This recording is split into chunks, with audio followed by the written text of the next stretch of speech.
السلام علیکم غامدی صاحب، امید ہے کہ آپ لوگ بخیر ہوں گے۔ میرا سوال قانون میراث سے متعلق ہے، اور سوال یہ ہے کہ ہم جانتے ہیں کہ جب اولاد اور بھائی بہن ہوتے ہیں میت کے، تو والدین کا حصہ 1/6 ہوتا ہے، لیکن اگر دونوں موجود نہ ہوں تب پھر باپ کا حصہ 2/3 اور ماں کا حصہ 1/3 ہوتا ہے۔ اور ہم جانتے ہیں کہ اللہ تعالیٰ نے قانون میراث کی جو بنیاد بتائی ہے وہ اقرب النفع ہے۔ تو یہ کیا وجہ ہے کہ ایک سچویشن میں والدین کا حصہ برابر ہے اور دوسرے میں باپ کا حصہ ماں کے 2 گنا ہو جاتا ہے؟ اور آخر میں بس یہی کہوں گا کہ آپ لوگوں کے کام سے ہمیں بے انتہا محبت ہے، اور ہم ہمیشہ دعا گو رہتے ہیں کہ اللہ تعالیٰ جزائے خیر دے اور کام کو ہمیشہ جاری رکھے۔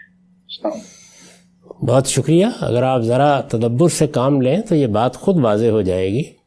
یعنی جس وقت ہماری اولاد ہوتی ہے تو ہمارے تمام تر عصبیت کے معاملات اسی سے متعلق ہوتے ہیں۔ ہم مستقبل کو دیکھ رہے ہوتے ہیں اور یہ سمجھتے ہیں کہ جو طاقت ہمیں حاصل ہونی ہے وہ اولاد سے حاصل ہو گئی ہے۔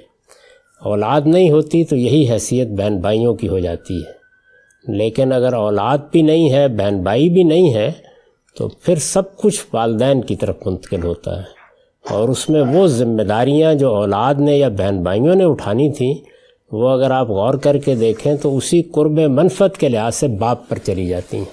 تو اس لیے یہاں حصے کی نوعیت وہی کر دی گئی ہے جو اولاد کی۔